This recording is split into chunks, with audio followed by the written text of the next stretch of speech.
Hello po mga kababayan, kamusta po kayong lahat? And once again, welcome back to another episode of Simply Talkies Vlog.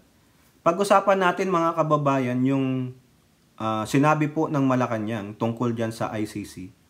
Ano po ang magiging desisyon ng Department of DOJ dyan o kanilang opinion, no? Sa pinahayag po ng Malacanang. At the same time, ito pong DSWD at OBP ay nag-uumpugan po. Mukhang nakikisawsaw na naman tong OBP doon po sa issue nung isang mambabatas na naglulumuhod na sana ibigay na ang ayuda. Para namang, ewan ko mga kababayan, no? I think yung naglulumuhod na yan ay mapapakita natin, hopefully makuha natin ito kay, meron ba kay Sir Benji yung naglulumuhod mga kababayan? Hopefully meron yun, ano? Otherwise, nako, wala na. Hindi na natin makikita, mapapakita sa inyo. Naglulumuhod po yung isang mambabatas sa isang DSWD officer doon sa lugar nila na sana maibigay na lang po yung yung ayuda daw nila, no? Nako, wala yata. Hindi na makita mga kababayan. Dito ba 'yun o kay ano? Ito pala, may video pala, no? Ayun, meron dito, makita natin mga kababayan. Ito po yung naglulumuhod dito no? Oh. Ewan ko dito sa taong to, sino po ba to? Ayan, nakikisawsaw na sila, sausawan na. At pati OBP, iba na talaga ang target, sunod-sunod po ang target. No? Tinatarget na nila ang mga opisina ng pamahalaang Marcos. Di sana magtagumpay kayo, pero pag di kayo nagtagumpay, tumalo na lang kayo sa San Juanico Bridge. Di po ba? So, 4 na article po ito, no?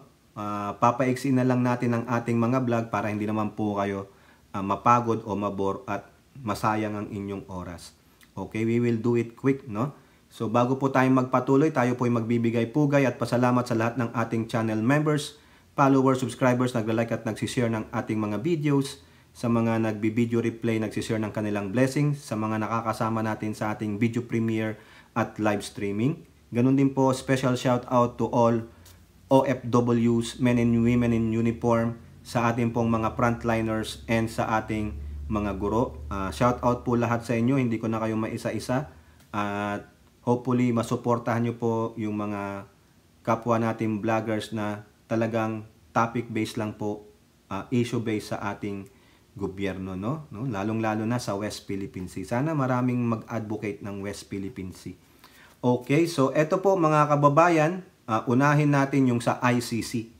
Kasi po, naalala ninyo, merong isa diyan na member ng bayan, no? Alyansang Makabayan, no? Bagong Alyansang Makabayan yan no?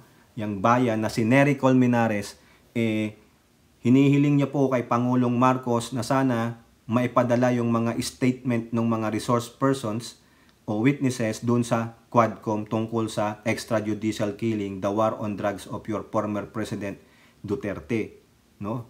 Ang iniisip ng iba, I think it's about time to return to ICC, magpa-member ulit. Pero binasag na po sila ng Pangulo dyan. Anong sabi sa Philstar Global? No ICC return despite bombshell drug war accusations. So wala daw po. Hindi babalik ang gobyernong ito sa ICC. Yan po yan, President Marcos Jr. remains resolute that the Philippines will not return to the International Criminal Court despite the bombshell revelation naming alleged key players in the bloody war on drugs. The House of Representatives Quadcom investigation into drug war killings has yielded shocking confessions from self-confessed drug lord Kerwin Espinosa and former police colonel Ruyima. Their confessions tag former President Rodrigo Duterte and Senators Bongo and Bato in the executive style implementation of the drug war, which resulted in thousands of deaths. Sabi po ni E.S. Lucas Bersamin, the Philippines will not return to ICC. Based on this, the President is not expected to change his mind and now refer the Quad matter to the ICC. O yan. Kung ibig sabihin lang, parang siguro kung papahintulutan, kung papayag ang Quadcom, bahala na ang Quadcom o yung House na mag-forward ng kanilang investigation sa ICC. Remember, co-equal body of branch of government yan. Di ba? Hindi pwedeng magdikta ang Pangulo sa legislative, ganun din ang legislative sa OP. Kaya sabi niya dito, and now refer the Quadcom matter to the ICC. So, ipinasa nila yung bigat ng tungkulin na yan sa Quadcom. Kasi sila naman ang may gawa nun, di ba? Hindi naman nag-iimbestiga ang OP. Pero ang sabi ng OP, it is what it is, hindi kami babalik sa ICC. Okay? Sabi pa dito, Marcos has repeatedly insisted that his government will not help with the investigation, but has said that they are preparing for all scenarios. The DOJ has already prepared a briefer for the President should the ICC order the arrest of Duterte. Kumbaga ito malaking contention to dati, 'di ba? Sabi nila, lalabas na ang ICC warrant kay Duterte and his cohorts. Kaya ano daw ang gagawin ng Pangulo at ng DOJ? Ang sabi ng DOJ, we will do this briefer. Ibibigay namin sa Pangulo kung ano man ang magiging desisyon niya. So, nandun na ang briefer, nakagawa na dito. I'm assuming lang nakagawa na ang DOJ ng briefer. The administration has been urged by human rights advocates to cooperate with the ICC following the revelation of Garma. O nga, tulad ng sinabi ko sa inyo kanina, si Nery Colmenares. Now, nagsalita rin dyan si Soljen Guevara, no? Napakita rin po natin yan, pero ulitin lang natin dito. It will even be better if all pieces of evidence gathered from the Congressional Committee hearings are turned over to our own executive agencies for appropriate investigation and prosecution. Kumbaga, ibig sabihin ni Guevara, government agencies muna natin ang mag-imbestiga bago ang iba. Correct. For now, the Quadcom may refer its initial findings to the DOJ, MBI, or to the Ombudsman, as these are the agencies that have the mandate to build on the findings of the Congressional Committee with respect to criminal matters. Correct. Tama naman po si Minando Guevara. Pero ang ating mga netizens, ang sabi nila, ang tagal naman kasi ng hustisyo dyan sa bansa natin. Yun na lang pag-hearing, first hearing pa lang, ang tagal-tagal na, inaabot na ng taon. Di mas mabilis, ipasa nyo na lang sa ICC. Ang sa akin naman po, nag-take ako ng opinion dyan, nagbigay ako. Sabi ko, with respect to our court, kasi we have a fully functional court system, why not? I-try muna natin dyan sa ating bansa, dyan, since dyan naman nangyari ang krimen, nandyan ang mga actors and players. After that, kung ano man ang resulta ng investigasyon at nung kaso, saka ibigay sa ICC. O di kaya magkaroon sila ng parallel investigation if our government will allow that. Di po ba? Para at least sabay na lang. Kung sinong maunang makapaglabas ng kanilang natapos ang kanilang investigation, and then so be it. Di po ba? Now, eto na ang sabi ng DOJ. GMA News. DOJ to abide by Marcos decision on ICC amid House Quadcom hearing. So mag-a-abide daw ang DOJ dyan. Eto po. Okay? Si Clavano, ang spokesperson ng DOJ. Okay? As such, the department will fully abide by and adhere to the President's foreign policy direction on this matter. Yun lang ang sabi nila. Susunod kami. Kung ano man po ang desisyon ng Malacanang, susundin po namin. Okay? So wala po Ano ang desisyon ng Presidente? Wala. Hindi tayo babalik sa ICC. Di ba? Ngayon, kung makikipagtulungan ng House Quadcom, yung House of Representatives sa ICC, it's up to them. Pero sa parte ng Office of the President, wala, hindi babalik. Sabi ng DOJ, we will abide with the decision of the President. Ito pa sabi, the DOJ acknowledges the calls to submit the report from the Quad Committee on Congressional Reading regarding the drug war killings under former Duterte to the ICC. We also acknowledge calls to rejoin the ICC. Ayan, ina-acknowledge lang naman nila. Hindi nila binabaliwala. Acknowledging, wala namang problema yun, mga kababayan. Meaning, kung ano po ang desisyon ng ating presidente, yun ang susundin namin.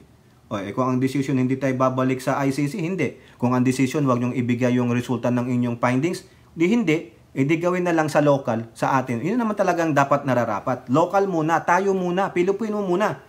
Kailangan maparusahan muna ng Pilipino itong mga players na ito sa drug war, sa EJK na nangyari. Tama, mali. Yung mga magdi-disagree, pasensya naman po.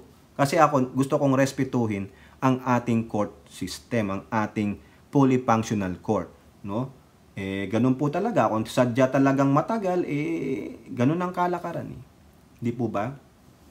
Now, punta tayo dito sa usapin ng OBP versus DSWD. Kasi kung maalala nyo mga kababayan, ipakita ko na lang sa inyo tong larawan na to. Ito pong mga larawan na to, yung may lumuhod dito, no?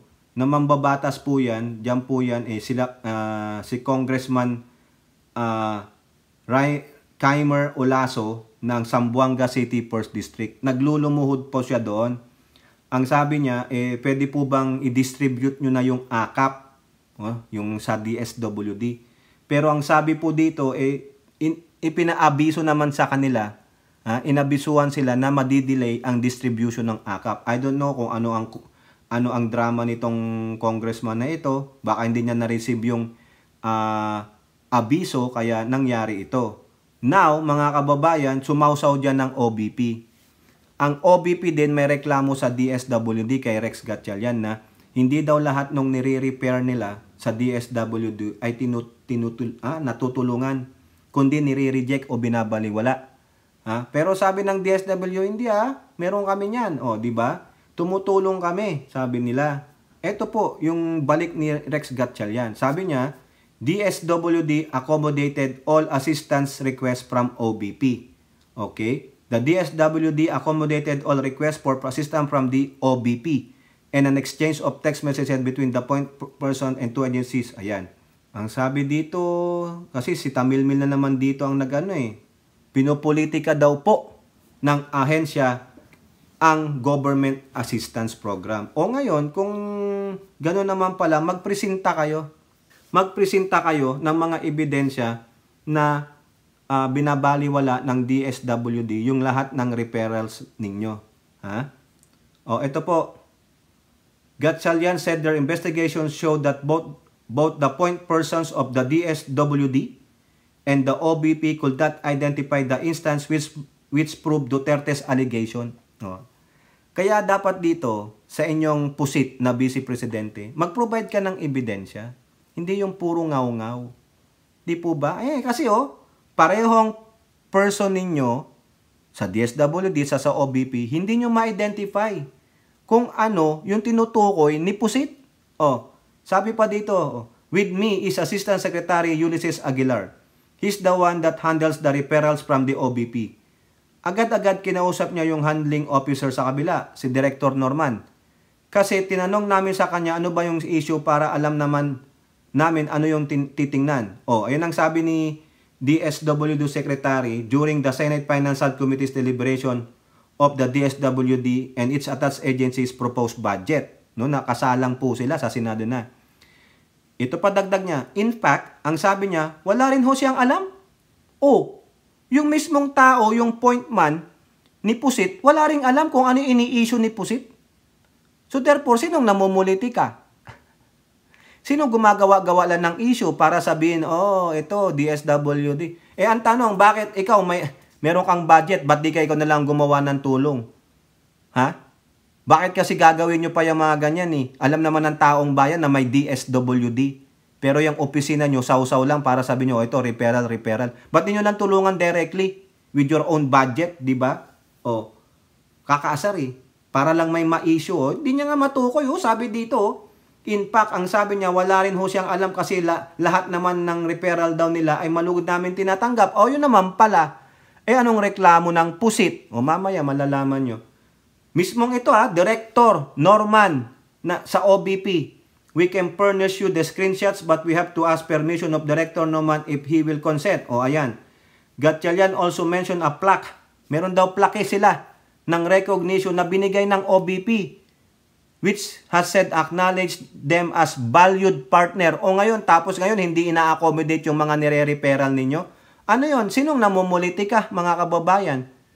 Will also submit to the committee a copy of a plaque that we just received middle part of this year from the OBP saying that we are a valued partner, that we would always help the referrals. Meron yung kaming parangal din doon and we gladly submit it to the committee as well. Ayun naman pala. So ano problema? Nire-reject yung mga referrals kung ma-reject man, bakit nare-reject? Hindi nyo muna i-further explain eh. O ngayon, sumagot ang OBP. Meron silang mga statement na naman si Pusit. Basahin na lang natin sa Philstar Global. OBP insists, pinipilit ni Pusit.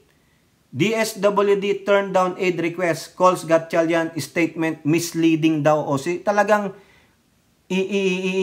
sisirain si Gatchalian. The OBP is standing by its assertion that DSWD had either delayed action or outright rejected request to help its endorsed beneficiary in need of aid without any clear explanation. The department had allegedly turned down the office referrals multiple times. Sabi niya, wala daw clear explanation galing sa DSWD. Outright dinideny. Ayun po ang sabi ng OBP sa kanilang statement. In outright denial. Okay?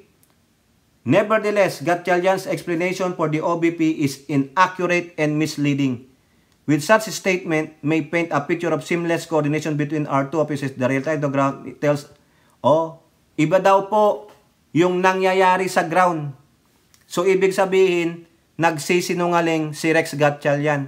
Misleading daw po and inaccurate yung sinasabi ni Gatchalian. Now, para sa'yo, OBP Pusit, magpakita ka ng ebidensya.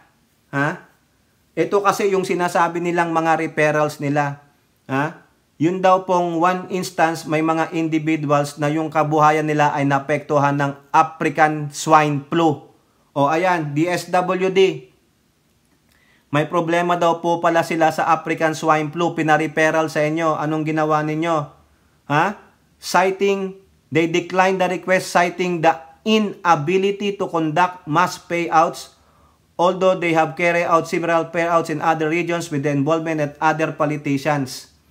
Moreover, there are clear evidence from various OBP satellite offices that some clients referred by the OBP had been left unattended by various regional offices of the DSWD. Ang dami pala mga kababayan. Nung nilistan po ng OBP, ayun na yung mga example now. Rex Gatchalian, totoo ba tong sinasabi ng OBP? Latest po yan, October 15. Kasi ang latest na sagot ni Gatchalian, mga kababayan, ay wala naman silang tina-turn down at hindi rin alam nung kanilang, yung sa OBP, si Director Norman, ano ang issue ni Pusit. Ayan, nilista niya daw. Ang dami sa babae, nung news eh. Ang isang example, yung African swine flu na apektuhan, ni-repair daw sa inyo. Pero sabi nyo, walang pondong maiibigay. Pero bakit naman daw sa ibang lugar, the same issues, pero nakapagbigay kayo with the help of other politicians? Yung with the help of other politicians naman pala ba't ikaw hindi ka maglabas ng pondo mo, Pusit? Di ba? Yan lang ang issue mo. Yun ang issue mo. Pinalalaki ninyo. Imbis na gawin nyo na lang internal yan, pinalalaki ninyo. Kasi gusto nyong siraan ng DSWD. Hindi ang gawin ng DSWD, alam nyo? Huwag na kayong tumanggap ng referral sa OBP. Kasi plastic yan Binigyan kayo ng plaque, recognition na magandang samahan ninyo tapos binira kayo. Di ba? Kung may katotohanan man yung sinasabi ni Pusit, alamin mo Rex Gatchalian, bakit hindi nabigyan ng tulong itong mga to? Bakit na-deny? Kasi ang sabi niya, hindi po totoo yun yung nangyayari sa ground. Wala daw pong nangyayari sa ground. Parang bukang bibig nyo lang yung tulong. Ano ibig sabihin yan? Baka meron na namang korupsyon na nagaganap. Iisa-isain nila Sunod-sunod yan mga kababayan. Tingnan yung nangyari doon kanina yung maglulumuhod na congressman. Inabisuhan naman pala sila na madidelay ang akap. Ngayon, bakit hindi natulungan yung sinasabi ni Pusit?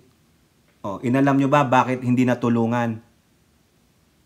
One-sided kayo Di ba, mga kababayan? One-sided Kinuha lang nila, sinabi lang nila yung part nila. Pero hindi nila kinuha yung part ni Rex Gatchalian. Di ba? Bakit? Kung totoo man yon, kung totoong may issue, kasi hindi alam ng director ng OBP na nag-handle doon, hindi niya alam may issue pala si Pusit. Baka hindi pinapaalam sa kanya. Sadyang gawa-gawa lang. Ang dami pala. Sabi dito sa Negros Oriental daw at Panay sa kanilang satellite office, 7,056 pending applications for the assistant, yung AICS.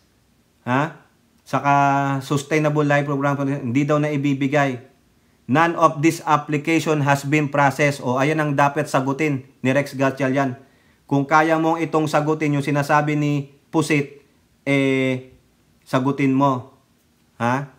Kasi sabi nung director, wala naman akong alam na issue. Baka ini-issue lang ni Pusit. No? Pero itong matter na ito, Rex Gatchalian, kung pipwede, tignan mo kasi binabalahura ka ni Pusit. Gumaganti si Pusit. Saan napunta ang pondo ni Pusit sa OBP? Di ba? Bakit hindi mo tulungan ka agad? Bakit punta ka agad ng DSWD? Meron naman kayong mga pondo pala. Tama, mali, mga kababayan. So yan, issue ni Pusit kay Rex Gatchalian. Mukhang sinisiraan nila, si Rex Gatchalian. Kaya baka gusto niya maging DSWD naman. Pero sabi niya, hindi na po ako tatanggap hindi na ako makikipagtrabaho kay Marcos. Wow, wag kang makipagtrabaho. Hindi naman kailangan, di ba? Pare-pare perils kayo. Akala ko naman galing sa pondo ninyo, pero gagabitin nyo rin pala ang pondo ng DSWD. Di po ba? O kayo po, ano po ang inyong masasabi? Comment down below. And don't forget to like and share. Hope to see you in the next videos. Bye-bye. God bless.